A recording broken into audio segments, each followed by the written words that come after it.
શહેરના કારેલીબાગ વિસ્તારમાં આવેલું ખાસવાડી સ્મશાન કોઈ પણ પ્રકારની સુવિધા નથી રસ્તા, નથી લાઇટ, નથી શૌચાલયની સુવિધા। ત્યારે મહારાષ્ટ્રીયન સમાજ દ્વારા જ્યારે અંતિમ વિધિ કરવા માટે આવતા હોય ત્યારે તેઓને તકલીફ પડી રહી છે, લોકોને પણ તકલીફ પડી રહી છે। સામાન્ય જનતા જ્યારે પોતાના સ્વજનની અંતિમ ક્રિયા કરવા આવતા હોય ત્યારે તકલીફ પડતાની સાથે જ રોડ, રસ્તા, લાઇટ અને શૌચાલયની સુવિધા ન મળતાની સાથે ચંદ્રકાંતભાઈ શ્રીવાસ્તવ જેઓ વિપક્ષના નેતા છે તેઓએ મ્યુનિસિપલ કમિશનરને રજૂઆત કરી છે। લેખિતમાં રજૂઆત કરી અને કહ્યું કે આ જે રોડ રસ્તાની સુવિધાઓ છે, લાઇટની સુવિધા, શૌચાલયની સુવિધા તે ત્વરિત બનાવવામાં આવે, એટલે કે આનું નિરાકરણ લાવવામાં, જેથી જે લોકો અંતિમ વિધિ માટે આવે છે તેઓને તકલીફ ન પડે।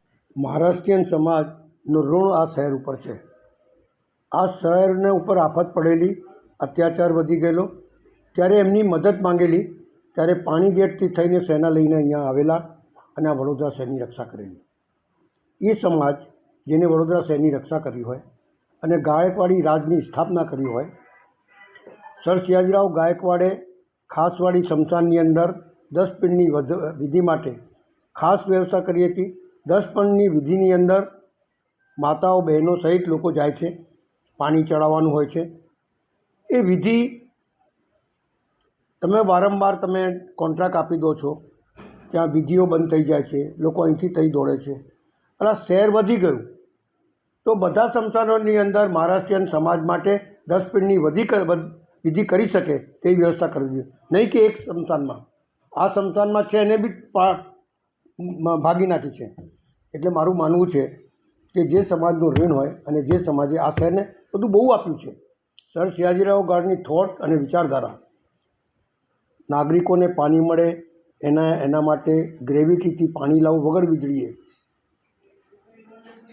શહેરમાં અંડરગ્રાઉન્ડ ડ્રેનેજ લાઇન, લાઇટોની વ્યવસ્થા, રોડની વ્યવસ્થા, છોકરાઓ ભણી શકે એના માટે દરેક જાતની કોલેજ, નોટ ઇવન એક college, commerce, arts, science, medical, તમારે સંગીત, મ્યુઝિક કોલેજ, સંસ્કૃત કોલેજ, કોઈ કોલેજ બાકી નથી, બધી કરી। આ શહેરની રક્ષા થાય એટલે નવનાથ મંદિર બનાવ્યા, પ્રાઇમરી શિક્ષણ મળે એટલે બધાના માટે, બધી મહિલાઓને, બાળકો માટે ફ્રી શિક્ષણ કર્યું।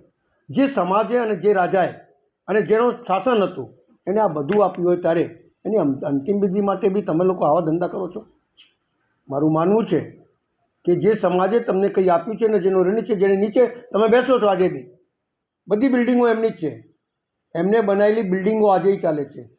આજવા સરોવરથી પાણી આવે 150 વર્ષ સુધી લાઈન ચાલી અને તમે 10 વર્ષમાં પડી ભાગો છો। એની બનાવેલી બિલ્ડિંગ આજે પણ હાલતી રહી છે, ન્યાય મંદિર હોય કે કોઈ બી હોય, અને પેલું SSG બધું જ ચાલે છે। અને આમનું 10 વર્ષમાં માધવનગર પડી જાય ને 11 માણસ મરી જાય।